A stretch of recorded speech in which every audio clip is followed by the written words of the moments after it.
이번에는 저희 팀은 소규모 컨텐츠 관리 시스템 베타 파일럿으로 발표하게 된 매니저 팀장 강기석이라고 합니다. 반갑습니다. 네, 처음에 목차는 메타 파일럿에 대한 소개, 그리고 프로젝트 구조도, 그리고 개발 과정, 그리고 프로젝트 시연 순으로 발표를 진행하도록 하겠습니다. 처음에 메타 파일럿 소개입니다. 메타 파일럿은 저희는 스프링부트라는 백 프레임워크, 그 다음에 넥스트.js 기반의 프론트엔드, 그리고 이를 바탕으로 하는 소규모 블랙 플랫폼을 개발하는 데 목표를 두고 있습니다. 그래서 따라서 다중 사용자, 여러 사용자가 컨텐츠를 관리할 수 있는 시스템을 만드는 걸 목표로 하고 있습니다. 프로젝트 계획의 의의는 메타 파일럿 프로젝트는 최신의 웹 개발 기술의 동향을 이해하는 데 목표를 두고 개발자 역량을 강화하는 데도 목표를 두고 있고 사용자 친화적인 블랙 플랫폼 구축을 목표로 하고 있습니다. 따라서 이런 디지털 환경에서 필수적인 다중 사용자 컨텐츠 관리 시스템을 개발하는 것을 목표로 합니다. 프로젝트 특징은 CMS를 활용해 저희가 직접 구축하는 데 목표를 두고 있고요. 상황 서버, 그러니까 백엔드, 프론트 서버, 보안성 강화 관리도 들어가고 그리고 일반인 유지 보수 가능한 특징을 가지고 있습니다. 그리고 CMS 차원의 기술적 지원도 들어가죠. 프로젝트 구조는 다음과 같이 사용자 뷰와의 소통은 프론트 서버인 넥스트에서 관리를 하게 됩니다. 그리고 데이터베이스와 연동이 필요할 때는 백 서버로 이제 비동기 통신 모듈만 사용하여 통신을 하는 특징을 가집니다. 데이터베이스는 마이바티스 기반의 JDBC로 연동되는 특징을 가집니다. 다음과 같이 클라이언트에서 이렇게 통신을 가하면 프론트 서버에서 바탕으로 엑시오스 통신을 들어가게 되고요. 그 다음에 백 서버에서 스프링부트에서는 이제 다음과 같이 데이터베이스와 연동해서 여기서 나온 값을 이제 클라이언트 서버 전송을 해줘서 클라이언트에 띄워주는 이런 과정을 갖춥니다. 통합 개발 환경, 저희가 IDE는 다음과 같이 언어는 랭귀지는 자바 그리고 자바스크립트입니다. 이게 넥스트.js도 아까 보시기에 아시겠지만 넥스트.js라고 되어 있는 자바스크립트 기반의 언어입니다. 따라서 자바랑 자바스크립트가 주된 언어이고요. 그 다음에 웹 프레임워크는 HTTP, CSS, jQuery, React. 그러니까 넥스트.js도 어떻게 보면 리액트 문법이기 때문에 리액트로 선정을 했고요. 그리고 부트스트랩 이렇게 사용하게 됩니다. 그리고 백엔드는 이제 노드.js, 이제 서버 자체는 노드.js니까 노드.js npm을 돌리고요. 그 다음에 스프링부트, 그리고 마이바티스, 그리고 아파치 톰캣이라는 서버 환경을 사용하게 됩니다. 이제 DB 같은 경우는 MySQL 사용하게 됐고요. 이걸 관리하는 DB버를 사용해서 관리하고 있습니다.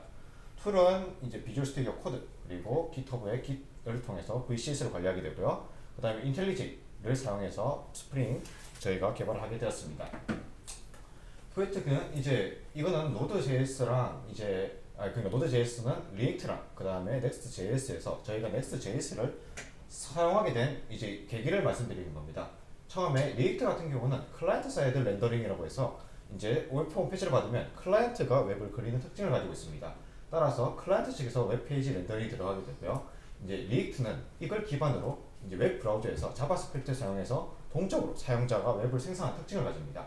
따라서 클라이언트는 초기 HTML의 코드만 받고 자바스크립트를 사용하여 데이터를 가져와서 페이지를 렌더링하는 특성을 가지고 있습니다. 따라서 페이지 장점은 빠른 초기 로딩이 가능합니다. 왜냐하면 서버의 자원을 덜 사용하니까 사용자가 빠른 사용자 경우, 이거는 물론 주관적인 겁니다. 왜냐하면 사용자 컴퓨터가 엄청 안 좋으면 당연히 느려지겠죠. 그래서 리액트와 같은 라이브러리, 프레임워크 사용하여 개발자가 웹 어플리케이션을 쉽게 구축 가능한 특징을 가지고 있지만 여기서 빠른 사용자 경험은 조금 예외적인 특성을 가질 수 있습니다. 반면에 SSR이라고 하는 것은 저희가 JSP나 이런 걸 해봐서 알겠지만 똑같은 개념입니다. 이제 서버에서 웹을 그린 다음에 이제 그려지는 것이고요. 그 다음에 SSR 기반의 이제 리액트를 이제 바탕으로 다시 개량된 것입니다. 이런 게 나타난 개발은 이제 검색 엔진의 최적화가 용이한 장점 때문입니다.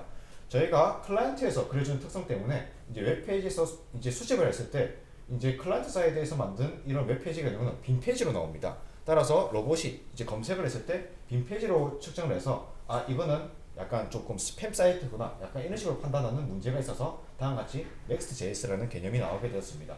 따라서 초기 로딩 시간이 짧다는 장점이 있습니다. 이거는 서버에서 다 이미 그려주기 때문에 그냥 클라이언트에서는 그냥 그거 받아서 그냥 바로 처리하면 되는 거고요. 일부 컨텐츠 서버에서 렌더링 그리고 초기 페이지 구축 속도가 조금 빠르다는 장점이 있습니다. 저희 개발 과정을 보여드리겠습니다. 첫 번째 주에 이제 일주일간 이제 설계를 진행하였고요. 스프링 설정과 그리고 DB 설계를 들어갔습니다. 이제 2주간 백엔드 기능을 좀 개발했고요. 이제 3일 정도 코드 점검 개발, 그리고 2주 정도 프론트엔드 기능 개발을 들어갔고요. 그 테스트 보안 조금 시간이 좀 모자라서 3일 정도 일단 진행하게 되었습니다. 일정은 다음과 같이 이런 식으로 일정이 진행하게 되었고요. 그 다음에 백엔드 기능, 그 다음에 프로젝트 전반 점검, 프론트엔드 기능 구용, 이런 식으로 아까 전에 진행하게 되었습니다. 데이터베이스는 다음과 같이 저희가 이런 식으로 가십니다. 유저 테이블 기반으로 다음과 같이 포스트, 그리고 사용자가 할 수 있는 기능을 연동하고 있고요. 그리고 이거는 포스트 쪽에 달리는 이런 쪽에 태그의 뷰입니다. 그리고 코멘트하고 포스트, 그리고 이런 식으로 카테고리, 그리고 블로그 정보와 같이 데이터베이스를 이렇게 연동하게 되고요. 다음과 같이 해시태그 이런 식으로도 관리가 되는 기능을 가집니다. 저희도 마찬가지로 MVC 패턴을 사용하게 되었습니다. 이렇게 비동기 통신 데이터를 바탕으로 백엔드 서버의 컨트롤러 이런 식으로 들어가게 되고요. 거기에 바탕으로 전해진 DTO가 서비스 그리고 레포지토리를 전달됩니다. 이 레포지토리는 이제 마이바티스라는 JDBC 연동 툴로 통해서 데이터베이스에서 연동을 하게 되고요. 여기서 생성된 엔티티는 다시 엑시오스로 가서 다시 사용자한테 가게 됩니다. 다음과 같이 MVC 구조로 패턴의 원칙을 따르는 것은 저희가 각 계층에 명확하게 분리되어 있는 장점이 있어서 유지보수와 확장성을 위해서 저희가 MVC 패턴을 사용하게 되었습니다. 이제 독립적으로 이제 사용자가 만드는 뷰 그리고 컨트롤러 모델이 있지만 저희 같은 경우는 스프링에서 뷰를 사용하지는 않았습니다. 왜냐하면 저희는 Next.js에서 이제 뷰를 다 띄워주기 때문에 사실상 여기에 대한 것만 스프링에서 관리되고요. 뷰는 프론트에서 관리된다고 보시면 좀 이해가 빠르실 겁니다. Next.js 변환 같은 경우는 저희가 이제 스프링부터 타임리프를 사용한 거랑 Next.js를 구분해서 저희가 나타낸 것입니다. 사실상 스프링부트랑 타임리프는 전자정보 프레임워크에서 채택하고 있을 만큼 표준적인 이런 범용성이 있어서 좀 많이 사용되고 있습니다. 그리고 백엔드 서버랑 직접적인 연관을 가지고 있어서 쉽게 이제 코딩이 가능하고요. 그리고 학습 용이성도 사실 이걸 기반으로 한 사이트가 많기 때문에 자료가 풍부하고 배우기가 좀 쉽습니다. 동적 웹페이지 저장에 있어서도 이제 타임리프나 JSP와 같이 웹 어플리케이션 도구를 사용해서 데이터를 입출력하기 때문에 쉽게 문법만 알고 있다면 쉽게 코딩이 가능하다는 장점이 있죠. Next.js 같은 경우는 서버 사이드 렌더링과 정착 사이드 이제 생성, 이거는 SEO라는 아까 검색 그 기반의 사이트로 이제 그 사이트 분석의 용량 구조를 띱니다. 그리고 스케일링 같은 경우도 자동 코드 분할로 효율적인 로딩과 성능을 유지합니다. 이거는 아마도 그 자바스크립트 같은 경우는 아까 전에 F5 누르시면 F5 누르면 다 로딩이 되지만 사실 페이지 라우팅을 했을 때 타임리프 같은 경우는 이게 바로바로 로딩이 바로 띄워지는 게 아니고 이게 다시 갱신되고 다시 그려주는 특징 때문에 스케일링에서 조금 문제가 생길 수 있습니다. 따라서 서버에 너무 무리한 부담을 가해줄 수 있기 때문에 저희는 Next.js로 통해서 이렇게 관리하게 되었고요. 생태 같은 경우는 이제 버셀이라고 하는 플랫폼이 있습니다. 이거는 미국에 있는 클라우드 플랫폼입니다.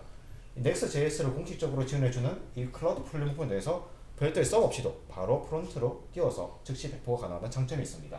그리고 라우팅의 경우도 이제 파일 시스템 기반의 라우팅으로 쉽고 직관적인 페이지 구성을 갖는다는 장점이 있습니다. 요거는 제가 주소 나중에 보여주면서 제가 주소가 어떻게 구성되는지 라우팅을 통해서 보여드릴 것입니다. 저희가 사용한 이제 스프링 시큐리티 그리고 JW 토큰을 일단 간단하게 나타낸 것입니다. 다음과 같이 이제 스프링 이제 시큐리티에 대한 컨피그고요. 여기 따라서 사용자에 대한 거와 이제 운영자 그리고 관리자가 접근할 수 있는 이런 식으로 사이트를 API 구조를 이렇게 나타낸 것이고요. 이제 모더레이터와 그리고 사용자 어드민 쪽에서 관리할 수 있는 이런 기능들을 컨피그로 관리하게 되었습니다. 다음과 같이 일반적인 폼 로그인 방식을 사용한 것이 아니라 JW 토큰을 받아서 로그인한 형태를 사용하고요. 소셜 로그인도 마찬가지로 이제 토큰을 받아서 권한 체크를 합니다. 따라서 API 서버에서 별도의 권한이 없으면 자동으로 여기서 스프링 시큐리티에서 막아주는 그런 역할을 담당합니다. 로그인 시에는 이제 JW 토큰을 발급받고 그 다음에 여기서 입력받은 토큰을 헤더에 저장해서 그리고 개의성 형태로 변환해서 이제 이런 식으로 관리하게 됩니다. 다음과 같이 토큰 같은 경우는 이제 사용자가 로그인했을 때는 이런 식으로 베어러 토큰을 받아서 관리하게 됩니다. 이렇게 토큰 같은 경우는 이런 식으로 받아서 사용자가 받아서 처리할 수 있도록 구현하였고요.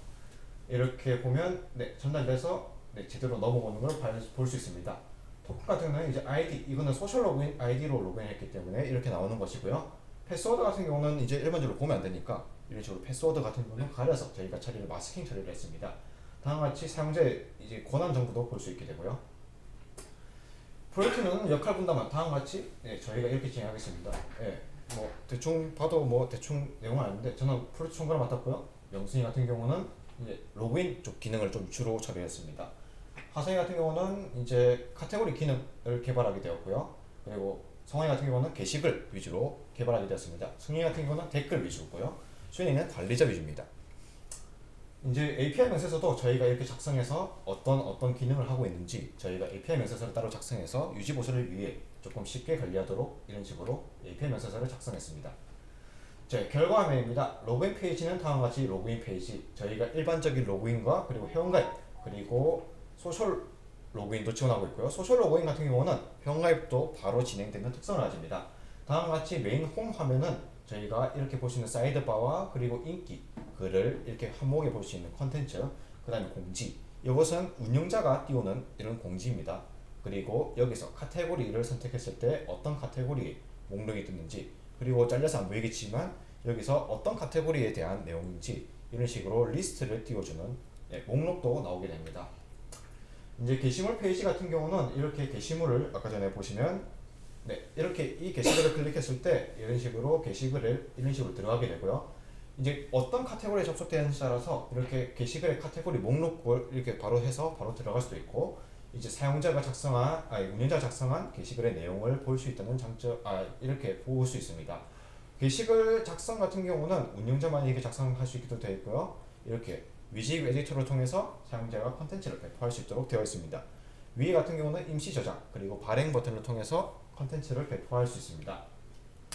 이제 관리자에서는 관리자는 운영자 혹은 관리자가 들어가시는 권한으로 이렇게 사이드바에서 이제 블로그의 정보나 이제 이런 식으로 관리를 할 수 있게 됩니다. 저희가 이거는 PC 화면이고 이거는 모바일에서 이제 반응형으로 띄웠을 때 화면입니다. 이렇게 모바일과 PC 이렇게 반응형으로 지원하는 모습을 볼 수 있고요.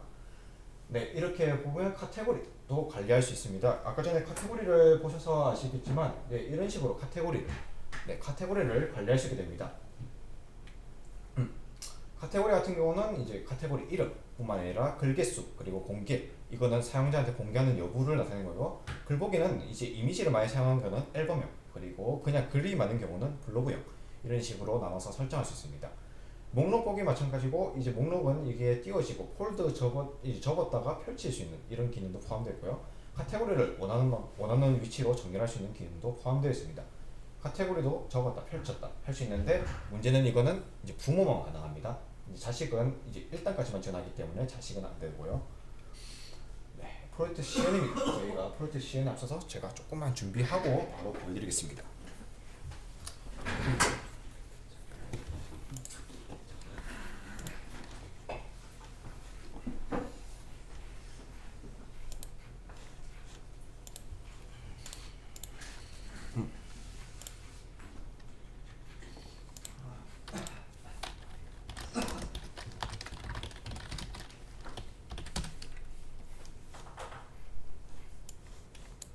저희가 처음 나오는 화면입니다. 처음 떠서 나오는 화면이고요. 여기서 저희가 일반적으로 사용자는 모든 게시글에 접근할 수 있습니다. 물론 비공개인 거 빼고는 다 접속이 가능하고요. 이렇게 보면 댓글하고 이렇게 보이게 됩니다. 이렇게 비밀 댓글 같은 경우는 이렇게 처음에 이제 관련된 사람들만 이제 볼 수 있도록 되어 있고요. 이렇게 로그인 후 사용할 수 있게 되어 있으므로 저희가 로그인하고 진행하겠습니다. 사이드바 같은 경우는 이렇게 여기 클릭하시면 이제 블로그의 프로필을 이렇게 볼 수 있도록 되어 있고요. 카테고리도 이렇게 접속해서 볼 수 있도록 되어 있습니다. 여기서 조금만 설명을 드리면, 이제 이렇게 어둡게, 저희가 밤에 같은 경우는 이렇게 밝게 보면 좀 좀 눈이 아프니까 이런 식으로 다크 모드를 이렇게 지원해 줍니다. 다크 모드를 지원해서 마찬가지로 잘 지원되는 모습을 볼 수 있고요. 이렇게 다시 바꿔서 라이트 모드로 바꿔주는 모습도 볼 수 있습니다. 로그인해서 저희가 보겠습니다. 처음에 두 가지를 보여드릴 건데요. 일단은 회원가입, 저도 같은 경우는 이제 DB를 날려먹어서 아이디가 없으므로 회원가입부터 보여드리겠습니다. 회원가입은 다음과 같이 이렇게 보여주고요. 이렇게 해서 사용 가능한 아이디도 확인이 가능합니다.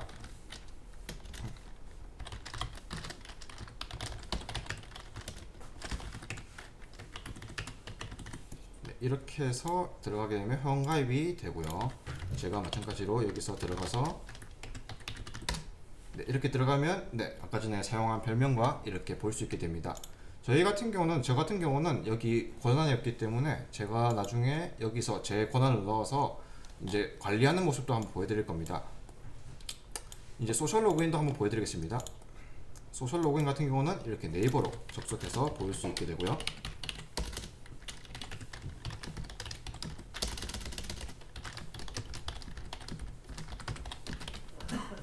네, 이렇게 돼서 네, 이렇게 동의를 해서 이제 필수 제공으로 이름과 이메일 주소가 저희 같은 경우는 DB에 저장되므로 이런 식으로 동의를 하게 해주시면 네, 이렇게 바로 로그인과 회원가입이 동시에 진행되는 모습을 확인할 수 있습니다.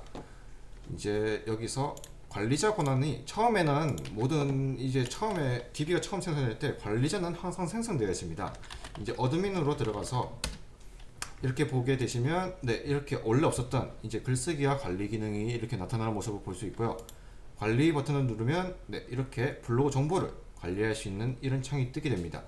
구글 애널리틱스 준비는 저희가 이거는 준비는 못했지만 구글 애널리틱스라고 있습니다. 이거는 구글에서 제공하는 통계 프로그램으로 이제 여기서 HTML 코드를 삽입하게 되면 구글 로봇에서 자동으로 수집하게 되는 기능이 포함되어 있습니다.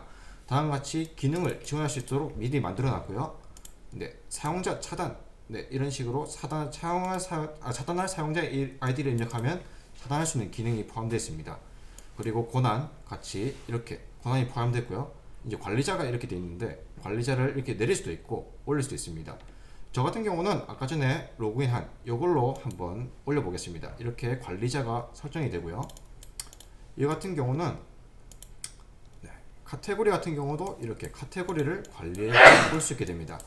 카테고리도 이제 생성해서 보여드리겠습니다. 네, 이렇게 카테고리가 처음부터 생성되는 모습을 볼 수 있고요. 여기다가 카테고리 이름 추천받습니다. 뭐로 해드릴까요? 집 가고 싶다. 집에 가고 싶으신 분들이 많네요.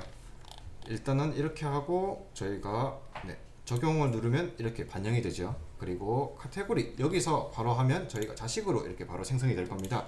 네, 이렇게 해서 저희가 뭐 하단? 네, 좋습니다. 이렇게 해서 네, 저희가 뭐 비공개형으로 만들 수도 있고 공개형으로 이렇게 만들 수 있으니까 저희가 할 겁니다. 그리고 이거를 접기 모드로 바꿔보겠습니다. 그 비공개로 하면 아예 안 뜨나요? 비공개 자체는 저희가 접근을 못하는 거라서 뜨지 않고 뭐 그런 건 없습니다. 네, 여기서 이렇게 해서 네, 바꾸는 것도 다 확인이 되고요. 게시글 관리도 이제 삭제된 게시글 같은 경우는 이렇게 떠서 삭제를 복구하거나 아니면 영구적으로 삭제할 수 있는 기능이 포함되어 있습니다. 지금은 삭제한 게시글이 없어서 리스트는 안 뜨는데 이것도 한번 보여드리겠습니다. 댓글 같은 경우는 사용자가 이렇게 작성한 댓글을 이렇게 볼 수 있습니다. 이게 누군지 모르겠는데 참 열성적인 사람이 한 명 작성을 하셨네요. 계속 네, 이런 식으로 네, 게시글에 따라서 댓글 내용과 작성일을 이렇게 해서 네, 이렇게 차단, 이게 사용자를 바로 차단할 수 있는 기능도 포함되어 있고요. 아니면 삭제할 수 있는 기능을 포함되어 있습니다. 뭐 삭제 어떤 거 하나 해볼까요? 누군 거 삭제하죠. 예, 누군 거 삭제하겠습니다. 뭐 차단 삭제 말고 그냥 삭제하겠습니다. 예, 댓글이 삭제되었으면 바로 이렇게 삭제된 것도 확인이 가능하죠. 이제 댓글 같은 경우도 이제 해시태그를 보여드리면 저희가 이제 게시글에 사용된 해시태그를 이렇게 일괄적으로 볼 수 있습니다. 네이버 블로그 같은 경우는 해시태그를 볼 수 있는 기능이 있지만 해시태그 정보를 일괄적으로 바꾸는 경우는 없습니다. 그래서 이렇게 작성된 해시태그를 일괄적으로 이런 식으로 네, 바꿀 수 있는 기능이 포함되어 있습니다. 이렇게 하면 모든 게시글에 2014라는 태그를 사용한 모든 게시글에 해시태그가 일괄적으로 2023으로 바뀝니다. 다음과 같이 태그를 정렬해서 이렇게 사용순, 많이 사용한 순으로 볼 수도 있고요. 아니면 일반적으로 볼 수 있는 가나다, 저희가 아까 전에 띄웠던 처음 초기 화면이죠. 초기 화면대로 이렇게 일괄적으로 변경되는 화면을 볼 수 있습니다. 통계 같은 경우는 이런 식으로 네, 통계 화면을 이렇게 지원하게 됩니다. 조회수 같은 경우는 네, 이런 식으로 날짜별로 이렇게 조회가 가능한 화면을 볼 수 있습니다. 저희가 간단하게 준비한 거라서 사실 여기에 모든 기능이 포함되어 있지는 않습니다. 네이버 같은 경우는 많은 통계 프로그램이 지원하고 있는데 조금 거기에 대해서 지원이 미흡한 거는 조금 아쉽다고 생각을 합니다.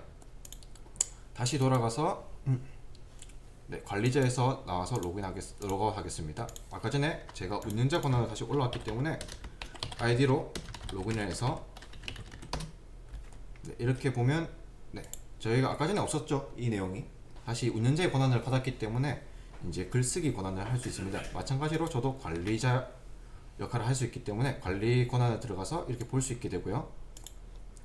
글쓰기 이제 보면 저희가 생성된 것을 보시면 네, 이렇게 아까 접으라고 하셨죠? 이게 접기 버튼을 통해서 네, 이제 접는 모습을 볼 수 있습니다. 네, 이렇게 접어서 볼 수도 있고요. 네, 이거 같은 경우도 이렇게 볼 수 있습니다. 조금 잘려서 안 보이긴 하네요. 아까 비공개해놔서. 아, 비공개돼서 안 보이네요. 이거는. 네, 이렇게 보면 저희가 전체 이제 이거는 영화 같은 경우인데 전체 보기를 누르시면 네, 이렇게 전체 게시글 목록이 이렇게 확인이 됩니다. 그리고 여기서 저희가 이제 카테고리를 선택해서 보시면 이렇게 카테고리를 선택해서 바로 볼 수가 있게 되고요. 네, 이렇게 바로바로 보이는 모습이 보이실 수 있죠.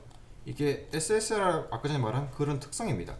라우팅되는 이런 정보를 바탕으로 저희가 이제 쉽게 카테고리 9번 이런 식으로 직관적으로 보일 수 있게 만들어줘서 저희가 바로 렌더링이 이루어지는 모습을 볼 수 있습니다. 이제 운영자의 권한이니까 글 관리가 이제 보입니다. 이거 같은 경우는 이제 전체 보기에서 보여드리면 네, 이제 페이징이 마찬가지로 이렇게 페이징이 지원을 하고요. 그 다음에 이런 식으로 개수를 정해서 이렇게 페이징도 이렇게 보여줄 수 있습니다. 이제 글 관리 같은 경우도 저희가 삭제할 수 있는 이렇게 바로바로 삭제할 수 있게 이제 네이버와 비슷한 기능을 제공하고 있고요. 저희가 한번 글을 한번 써보겠습니다. 글 같은 경우는 이렇게 제목을 입력해서 제목 하나 입력해 보겠습니다. 뭐 입력해 볼까요? 집 가고 싶다. 집 가고 싶으신 분들이 많네요. 사실 저희 팀이 어제 거의 12시까지 했습니다. 그래서 다들 조금 피곤해서 아무래도 집에 좀 빨리 가고 싶는 모양입니다.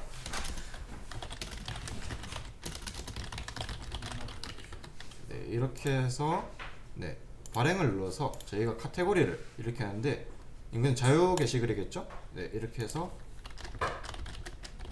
네, 이렇게 입력하면 태그를 이렇게 바로바로 해시태그를 이렇게 입력할 수도 있고 아니면 이게 지울 수도 있습니다. 네, 이렇게 할 수도 있고요. 다시 원래대로 입력해 보겠습니다. 이제 공지사항으로 등록할 수도 있는데 이거는 공지사항이 딱히 공지사항을 보여드릴까요? 예, 공지사항으로 해드리겠습니다. 근데 비공개 글 같은 경우는 이제 공지사항을 등록할 수 없으므로 비공개 글로 한 경우에는 이제 이거는 되네요. 왜지? 네. 요거는 조금 오류가 있네요. 이거는 네, 저희가 조금 보완을 해야 됩니다. 네, 이렇게 해서 저희가 보여드리면 네, 이렇게 작성된 모습을 볼 수 있고요. 한번 여기 저희 팀 같은 경우는 댓글을 달 수 있을 겁니다. 그 로그인해서 댓글 좀 달아보시길 바랍니다. 이렇게 좋아요를 누르면 저희가 좋아요 이렇게 반응이 되고요. 네, 이렇게 보면 좋아요를 이렇게 누르는 사람들이 한목에 이렇게 보이게 됩니다. 댓글 같은 경우는 저희가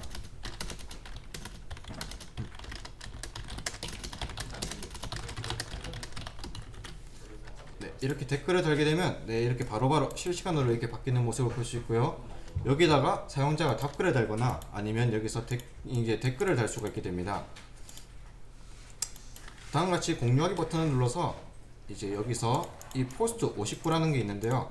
똑같이 여기 들어가서 네, 이렇게 들어갈 수 있게 됩니다.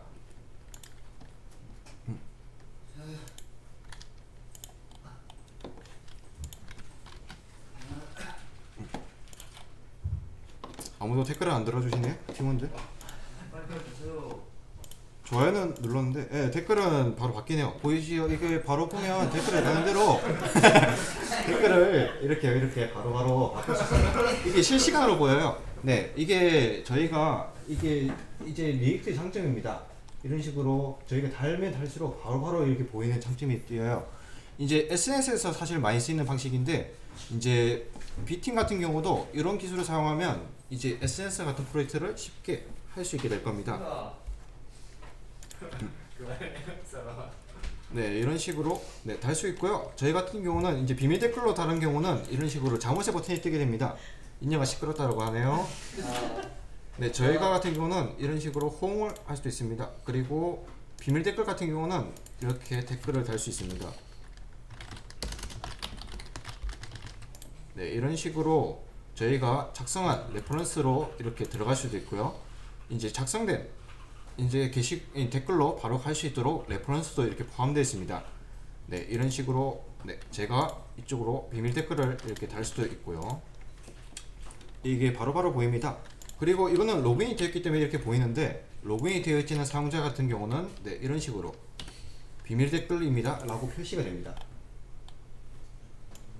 네, 이런 식으로 줄 수 있게 되는데, 이제 일반적으로 로그인 되어 있지 않은 사용자는 이 들어가면 이제 안 되고요. 이거 같은 경우는 네, 달 수 있습니다. 실시간으로 이렇게 바뀌는 모습을 볼 수 있죠.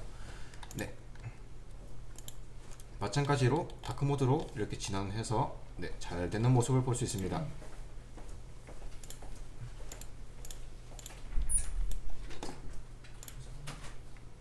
네, 저희 이제 시험 마치고 발표를 마치도록 하겠습니다. 여기까지 강계석이었습니다. 반갑습니다. 감사합니다.